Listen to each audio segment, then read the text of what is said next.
everyone, my name is Chloe Messdaghi and welcome to Hacker Rides. I'm so excited to have you here with me, and especially a big thank you to LayerOne for having this talk. This talk means so much to me, and I know to many of you as well.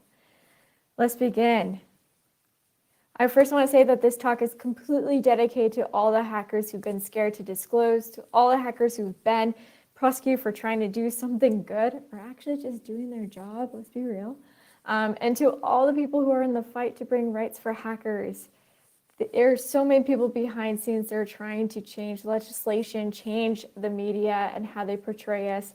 And also organizations, there are people inside that are trying to push for vulnerability disclosure, or even CISOs that are trying to tell their executive team that we need to actually have a vulnerability disclosure policies. And also, last but not least, to you for being here, being part of this community, or even if you're brand new to the community, hello, welcome.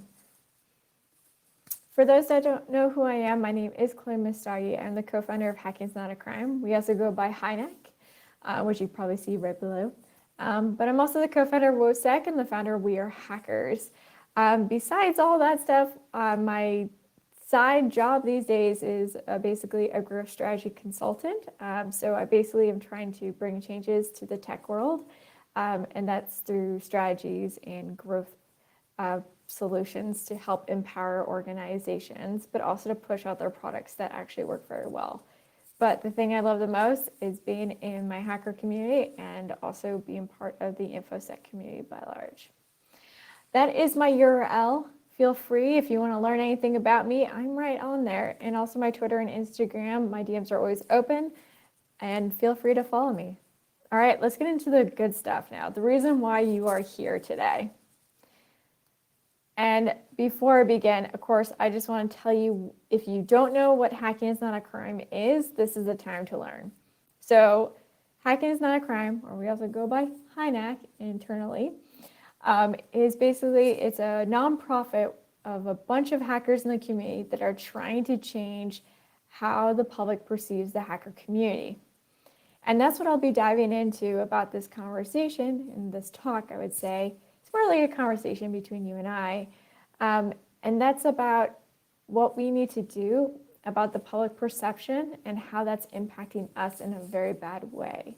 Why we have legislation that is so out of date from the 80s that still impact us today, from organizations refusing to work with the hacker community or unaware of the hacker community, or the media when they report about the hacker community, there's always a hesitation. And then there's also the whole thing that they don't know the difference between a hacker and an attacker. And that's what our organization is doing. It's changing the narrative that the public sees of us, so they reduce the fear towards our group, so then we can have real change. So we can have legislation that's up to date, where none of us have to ever be afraid for who we are and what we love doing, and that's to protect and serve people in organizations. So for those that are not aware between what is a hacker versus an attacker, I always say the intent is the key. Is they use the exact same skills and mindset. The only difference is, why are they doing it? So the thing that makes it different between a hacker and an attacker, and sometimes you may hear other terms. So like hacker, we say security researcher, or an attacker, we can also use the term criminal, cyber criminal, malicious actor. Just note that an attacker is not the same as a hacker. An attacker, what their job is to basically have some sort of gain from it.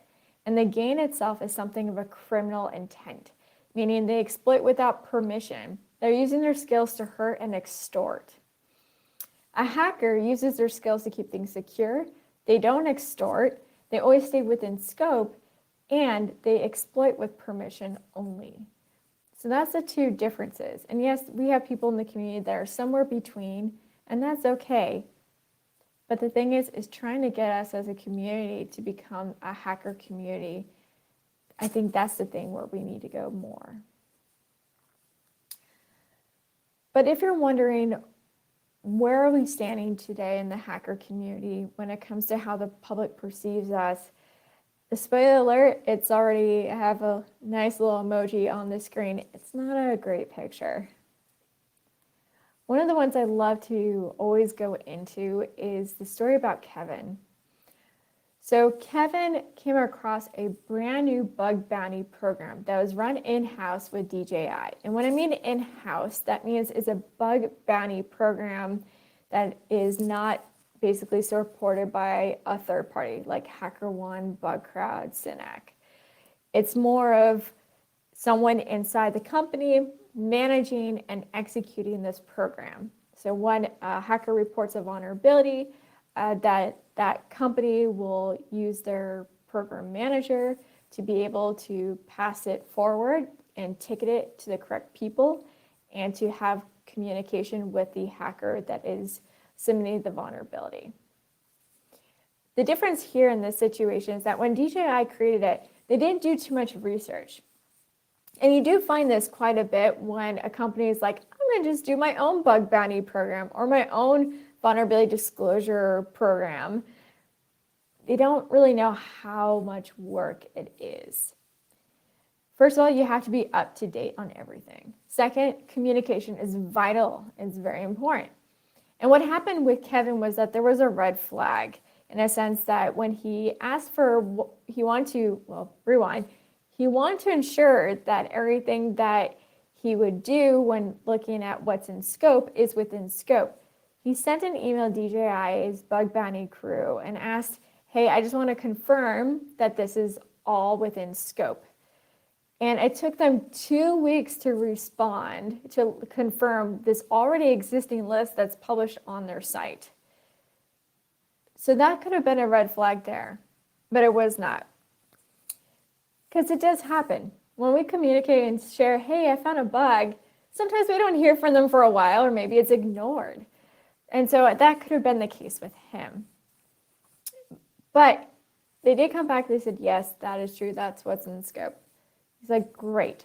So what he did was that he submitted a vulnerability. This vulnerability was basically worth $30K to DJI. DJI said, thank you so much.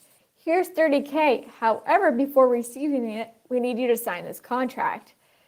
And when he looked at this contract, it offered no protection for him, which is the problem. You don't want to sign away your life. You don't know what's going to end up happening. Sometimes the money is not worth it.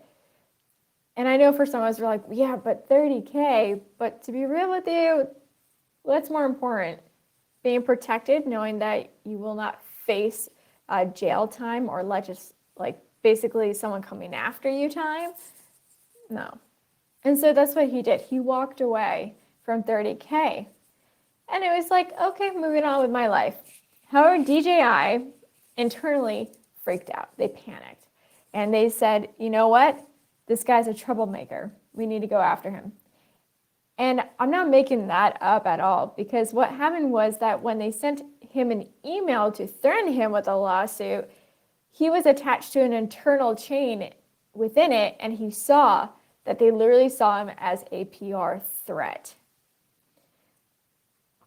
So Kevin, of course, doesn't know what to do in this situation except for, I'm about to get sued.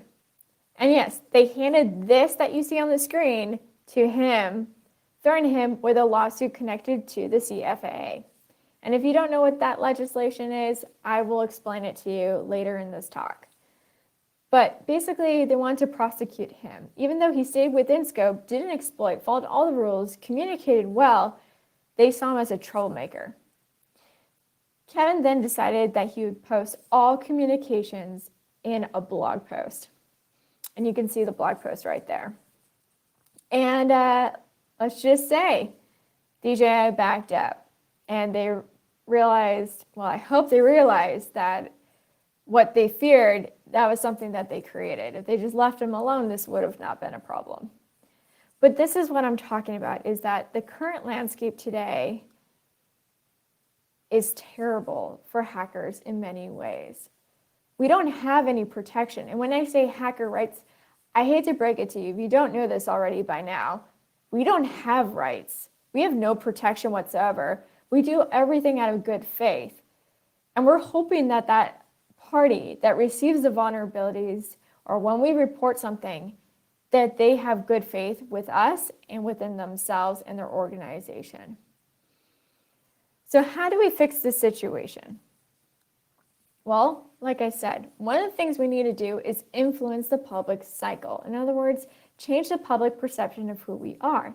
And be able to change the public perception, we have to go after these three categories: the media, organizations, and legislation. The media plays a role because of what they do and how they share of what a population is. Organizations are important because they can push for change. Just like the media can get people riled up, but also excited for something.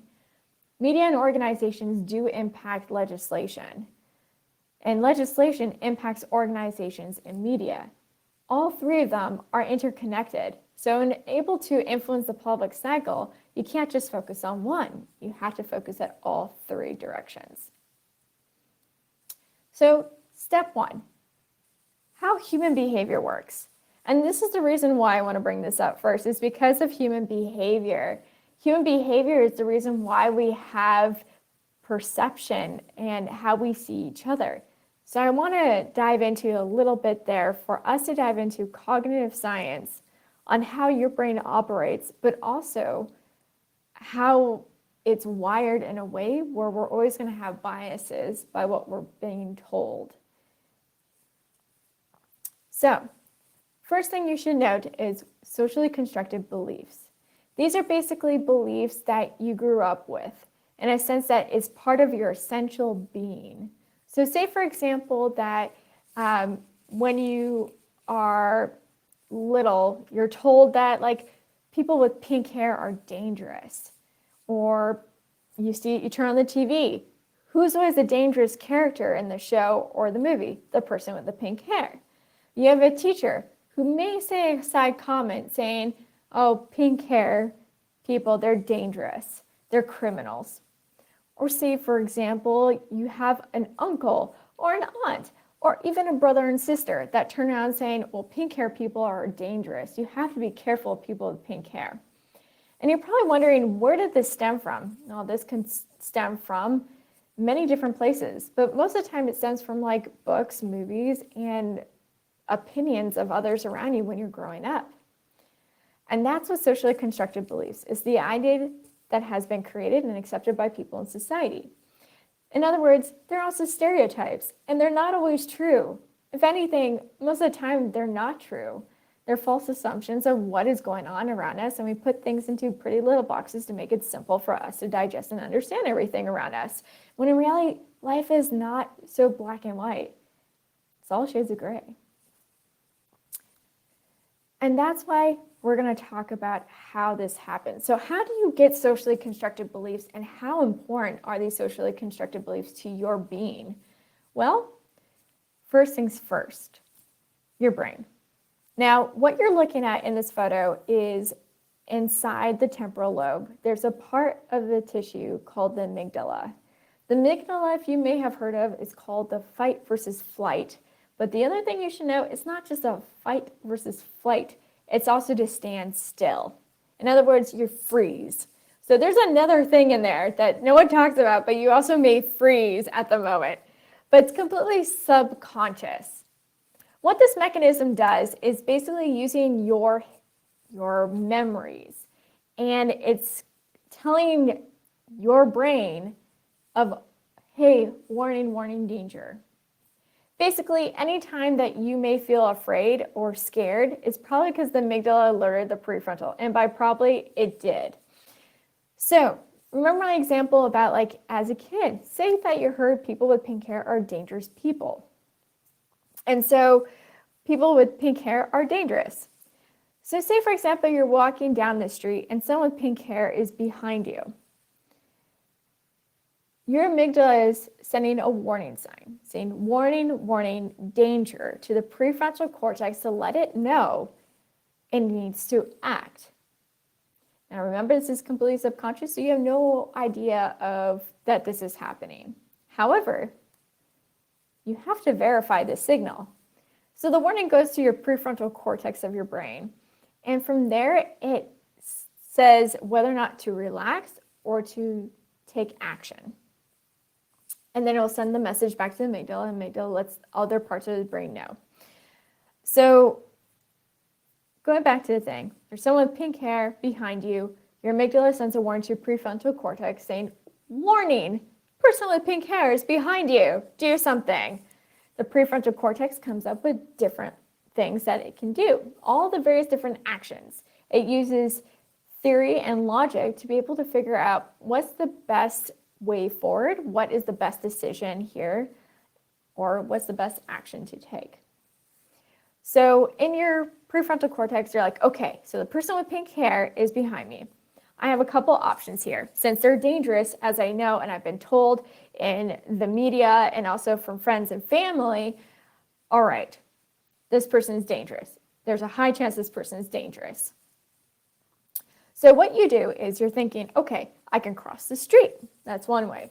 I can go into a store. That's another one. Or I can just hold my bag a little bit closer. So those are the three that come to your mind. Now, your prefrontal cortex then breaks it down. Okay, if I were to cross the street at this, what would that look like? If I were to go into the store, what would that look like? If I were to clutch my bag, what would that look like? Which one is the safest way for me to get away from this person with pink hair? But I want to stop right there, because one thing is that you'll probably do that. And you'll probably select one of those three, and you'll take that action. So you may clutch your bag. You may actually cross the street. You may go into a store, because of this person with pink hair is just walking behind you. I want to reiterate here. It's just someone with pink hair walking behind you. Sometimes it's that simple. If you look at it, take a step outside and just realize the only difference between you and that person is the color of your hair. You have been led to believe that people with pink hair are dangerous individuals, but in reality, they're just like you, just have pink hair. But you wouldn't know that because everything around you is telling you about that. Anytime you question that, it's always telling you that. So you're always consumed by messaging and imagery around you that pink hair people are dangerous. Now, to think in your mind there is that now you have a moment, this moment of, what happens if I don't do those things? And to get there is really hard. However, science has shown us the only way that you can challenge a socially constructed belief is hearing personal stories, seeing their face, talking about how it is to be them. So say, for example, that you did come across a YouTube video. And in that YouTube video, it's about a person with pink hair talking about how hard it is to be someone with pink hair, because every time someone is ahead of them, they're looking behind over their shoulder, they're clutching their bag, or they cross the street, or they go in the store, because they're always assuming that they're criminals. Because every time they turn on the news, someone that looks like them is somehow considered a criminal. Everything that they do, it's always going to be seen first as a criminal. And then when they're not being a criminal, then they must be something special or something unique and not from an outlier from the crowd. And that's what that pink hair person tells you in a video, of how much it's impacted their life, where it's hard for them to walk down the street because everyone sees them as a threat, when in reality, they just want to be seen for who they are, just themselves. So going back to that thing where you have those choices of clutching your bag, crossing the street, or going to the store, after watching that YouTube video, that moment, that memory pops up. And in that moment, the prefrontal cortex then thinks, why not do something that is nothing? Instead, take the chance. Remember that video with the person with the pink hair?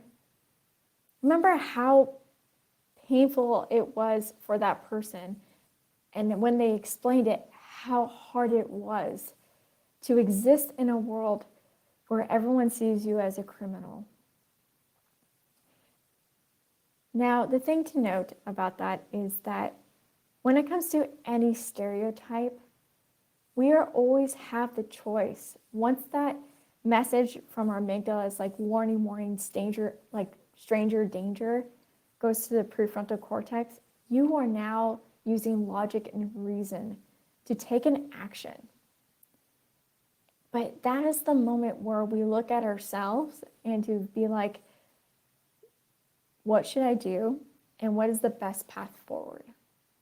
And the thing I have to admit is that the best way how we can always question our socially constructed beliefs is getting outside of our comfort zone, getting outside our bubble, understanding different people and different backgrounds, getting outside of where we grew up, getting outside of our environment, getting outside our industry. That's how we learn. How we learn about the world that we live in is by understanding we don't know everything. And a lot of things that we learned or we were taught or we've seen in movies and also in TV shows or read in a book or seen on the news, that isn't always true. And it's up to us in our lifetime to make that decision of being okay with looking at that we may be wrong. And yeah, we're going to feel insecure, but it's okay not to know everything. But the most important thing is to keep trying. Now, what does this have to do with hacker rights? Now, the thing to think about is that the world sees us as criminals. Hackers are seen as criminals. I know you probably have had this moment where you're at an event or you're with family or you're with a group of circle of friends that you've just made. And they're like, so what do you do? And you're like, oh, I'm a hacker. Sometimes their mouth drops, their eyes get bigger, and then they take a step back further, and then they're like, I got to get out of this situation. Because they're afraid of us, because they don't know what we look like. They're always seeing us as this dark hooded figure in a basement, or always that criminal. Whenever they hear the term hacker, they think a cyber criminal. And we need to change that narrative. Because unfortunately, the public believes that hackers are bad people. So yeah, we have used terms security researcher, but that's not how we always want to be called. The reason we got in here in the first place is because of the term hacker, because we were intrigued, because we knew that we think differently from our peers. We felt an outcast at some point. We think of things differently than normally other people may see. We like to take things apart. We like to understand how it works, put it back together, or maybe find new solutions. That's what being a hacker is having that mindset of how can this be improved on and how does this work? And that's what makes us an amazing community, is that we're constantly trying to think outside the box. But now we have to figure out how to use what is outside the box to change the public perception of who we are. And that's what the rest of this talk is going to be about, is the way that the public perceives us and what we can do to change that narrative by the media and legislation and also organizations. Now, remember I said that YouTube video of like in the example of a person with pink hair sharing how hard it is for them? You could do something like that with us. So Hacking is Not a Crime, we put out this thing called #HackerStories, and you can go to hackingsnotcrime.org to learn more about it. But basically, it's just a video of you talking to your camera for anywhere from 2 minutes to however long you want to, sharing about what made you become a hacker, what are the things that you love about being a hacker, and what are the issues that you have faced by being a hacker. Because the public doesn't see us as who we are. Because we come from all walks of the world, which is amazing. I mean, I've met like a 70-year-old woman who's a hacker. Like, this is amazing. I wish that was out more than like that creepy guy with the ski mask with the eye cutouts and like, I don't know. Anyway, the thing is that we gotta change this, like now.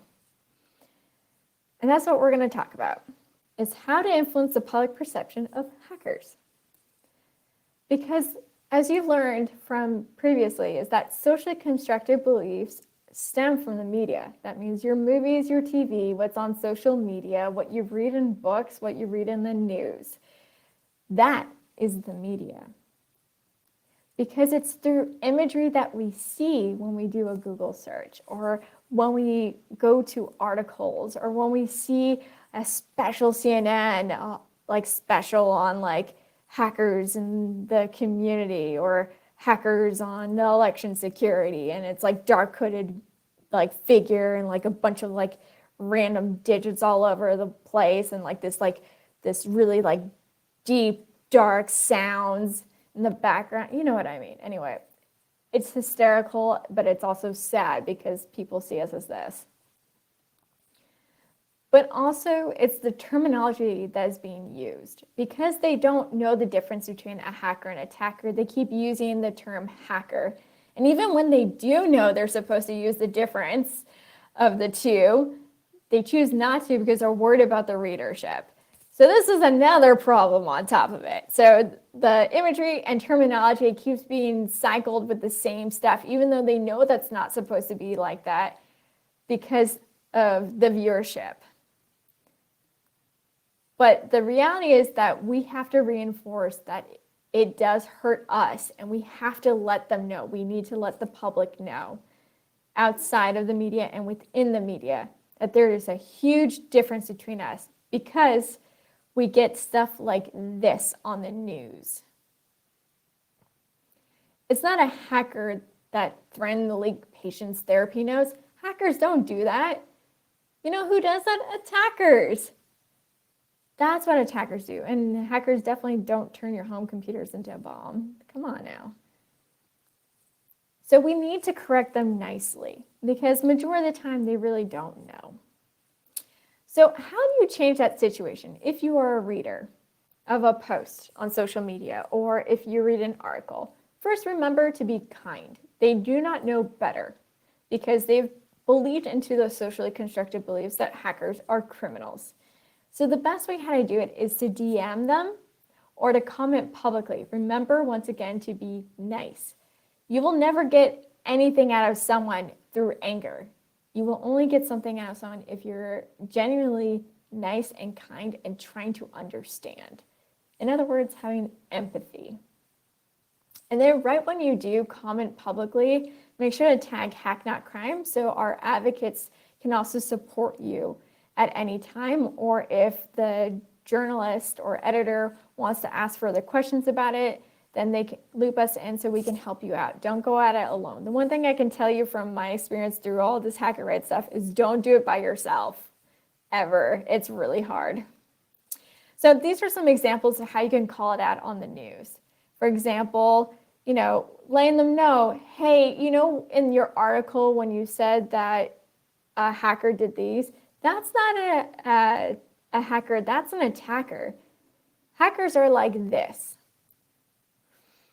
The other way you can do it is also marketing. So one thing you should note is that media also means marketing. So a lot of times, unfortunately, in InfoSec, marketing teams don't know that they should not be using that terminology. They also use, that hooded figure kind of imagery, and they shouldn't be doing that anymore. So one of the things is calling that out publicly. And remember to be kind.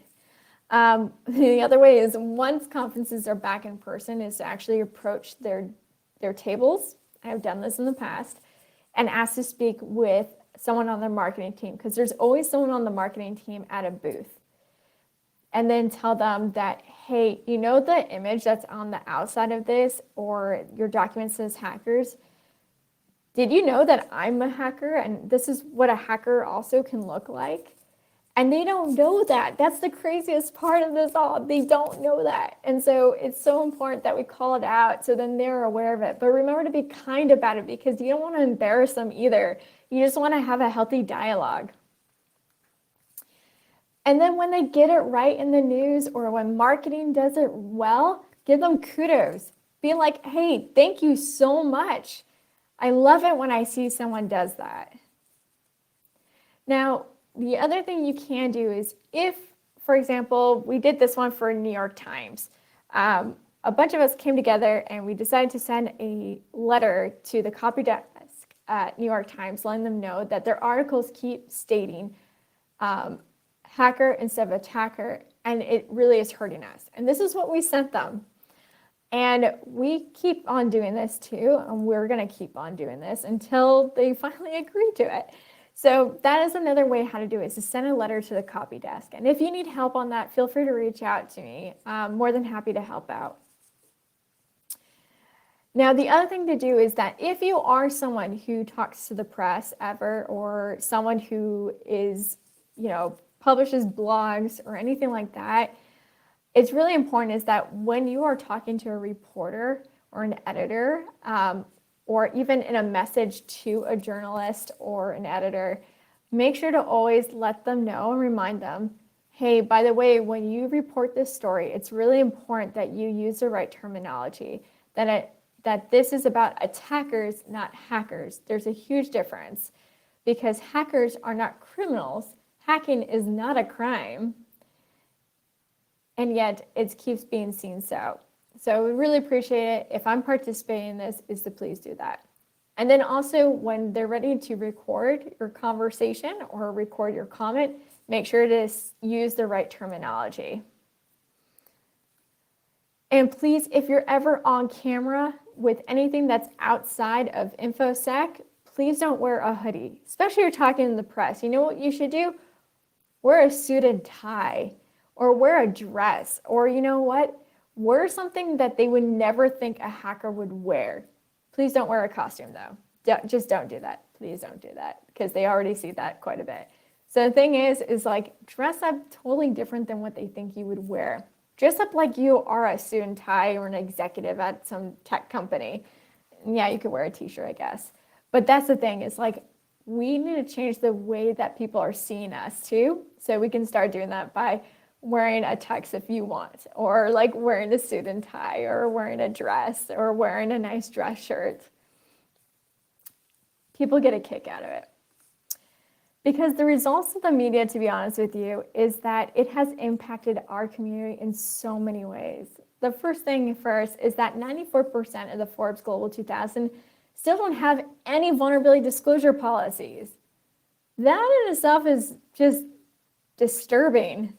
The other thing is that 1 out of 4 hackers don't report any vulnerabilities. And when they do, usually they're either ignored, or then they're told like to back away. They're going to send a lawsuit at them. It's terrible. Also, laws that prevent good hacking. That's something that we need good hacking to exist, to protect people, to protect organizations. Without us, we would have chaos. Also, we need to change things, because hackers are still being prosecuted. And the one thing to note, though, is that most of the prosecutions happening is not on a federal level as much anymore. It is more on local side and by companies. So just keep that in mind. Also, the thing is that because of how the media has set things up and where we are today on the public perception, is that it's also increasing the number of bad actors in our space, because they came in with good intentions, but then recognized real fast that like no one sees them with good intentions, and they're like, well, forget this. I can just make money off of this because no one really cares about me, and they're all gonna threaten me with a lawsuit, so I'm just gonna do it my way. But I have to admit, there's also this thing called guilt that comes in. So there are some that when they get guilty, they come back. So that's one thing is to think about. Next step, how to influence legislation. So we went into the media, we talked about public perception, but public perception in the media does influence legislation. Because the laws right now, they prevent good hacking in the same way that they prevent attackers. And we need good hacking here.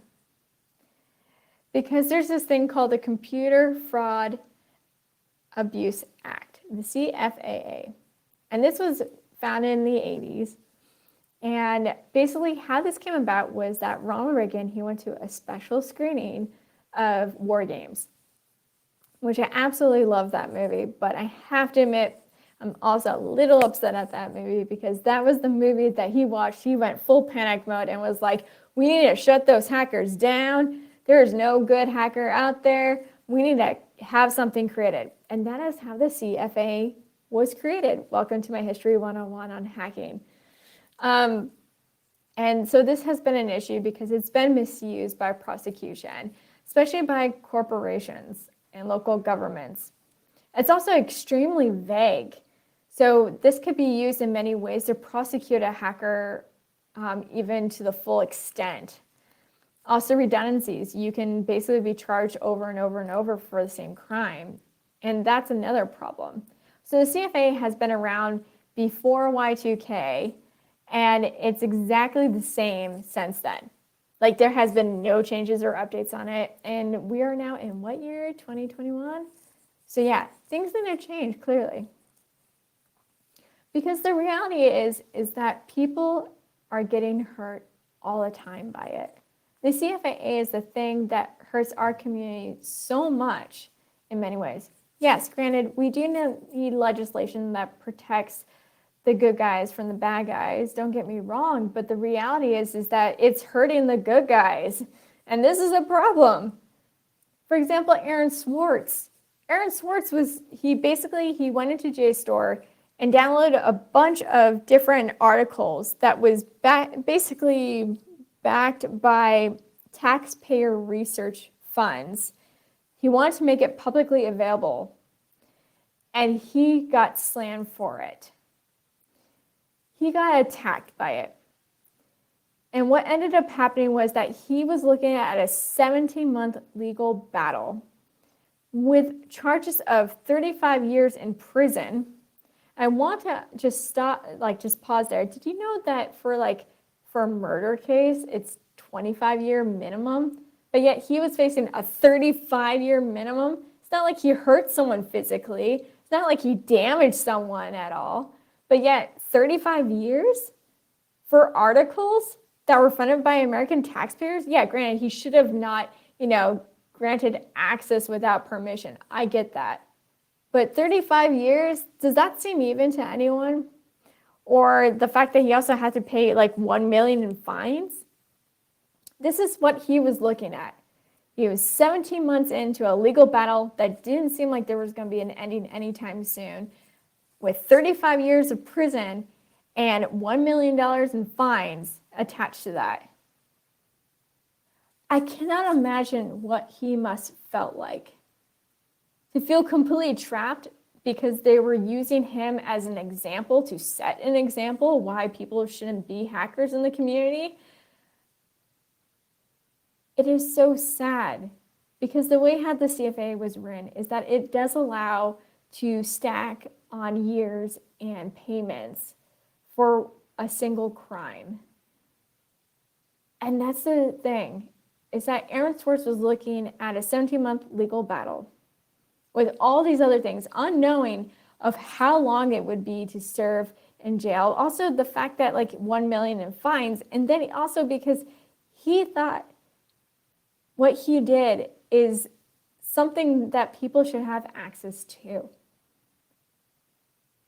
He wasn't hurting anyone. He didn't plan to hurt anyone. It was something completely peaceful. And unfortunately, he ended his life very early. It is really sad because the case of Aaron Swartz shows us that we need change. And it's been quite some time since this, and yet there's been no changes.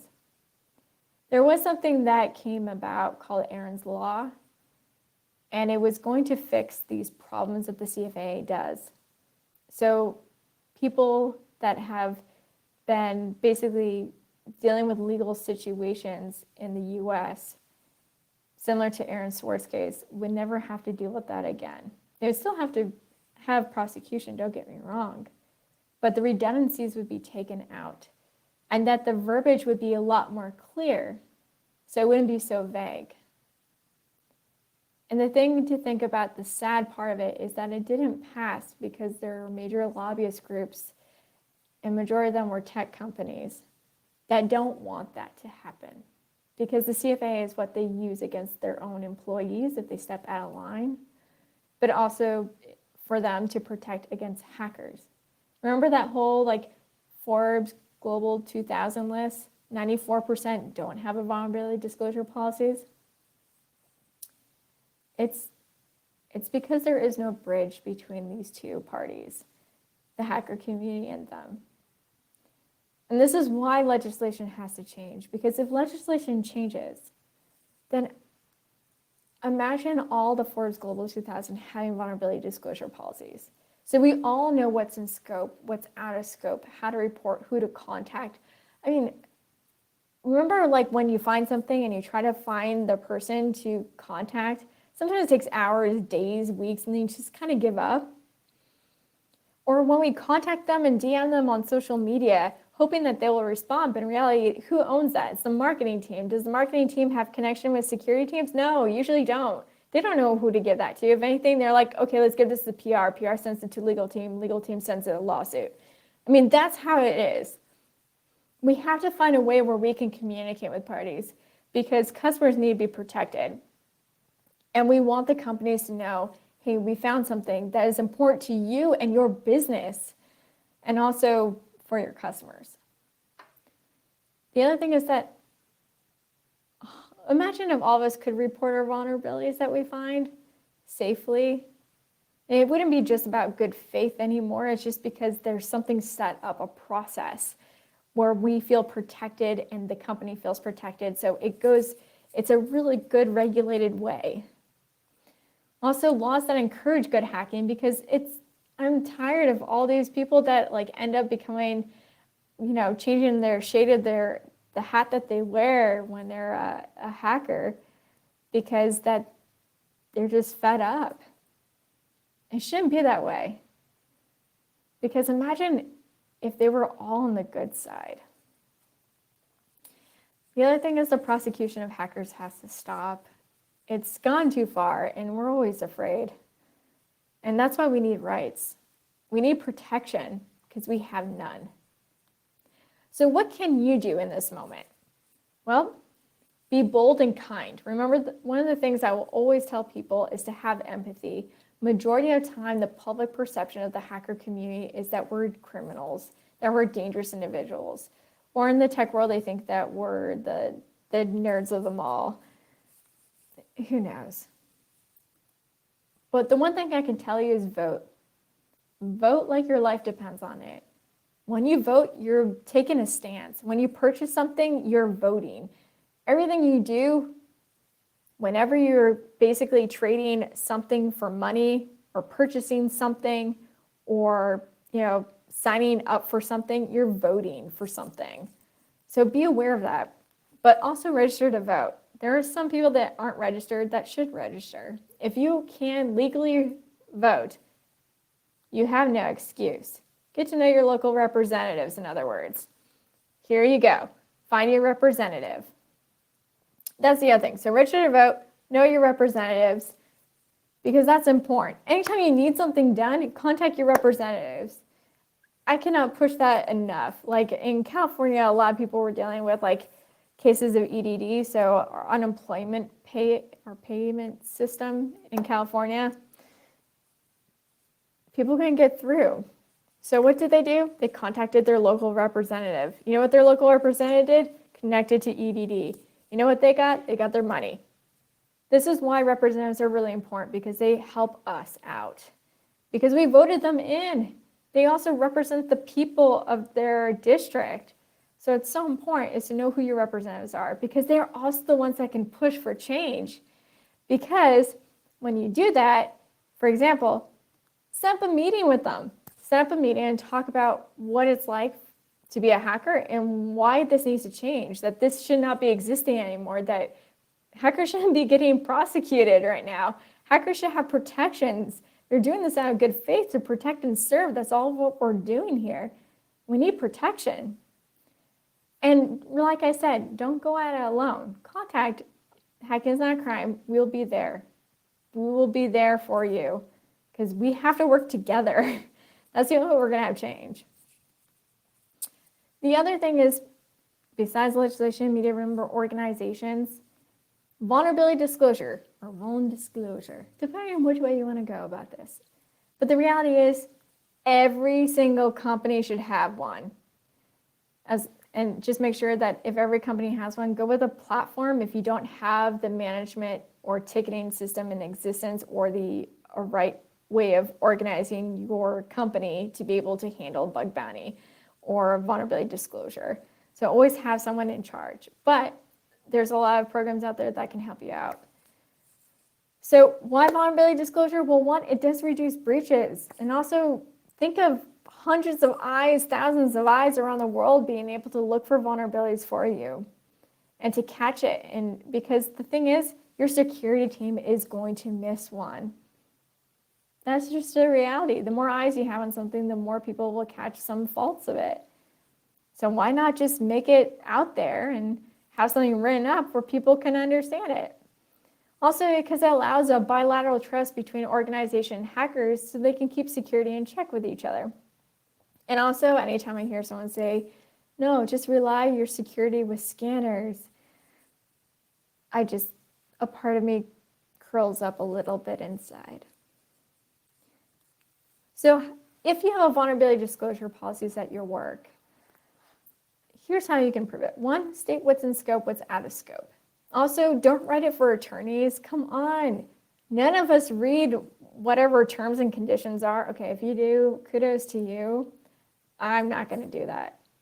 I'm talking about like the Apple products. They're sometimes like 50 pages long. I mean, I've tried reading it, and then I'm like, you know what? They already own my life at this point. Why even bother? Anyway, the thing is, we have to write it so people can understand it. We have hackers all around the world, so think of it as more of like writing it for English learners, so everyone can understand it. Not too verbose, something very simple and straightforward. Contact information. We need to know who to contact. What's the email address for doing that? And then communication. So once I submit a vulnerability, I would love for a response when you come into the office. That's really important. I want to know how things are going. So doing check-ins would be great. And having a dedicated person who knows how to manage, prioritize, and task. Remember the DJI case with Kevin and how like basically this person took 2 weeks to respond to him? That's letting you know they did not have a dedicated person for it, most likely. So that's why it's really important is to have something like that if you're planning to do it on your own. However, there are platforms out there that do support VDPs. The other thing to do is that once you do have vulnerability disclosure policies at your company, check out disclose.io. Or if you're even thinking about getting, vulnerability disclosure policies at your company, check out disclose.io.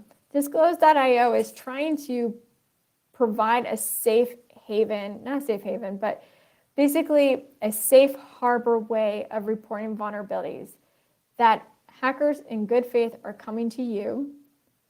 And as an organization, you have to have good faith by asking for them.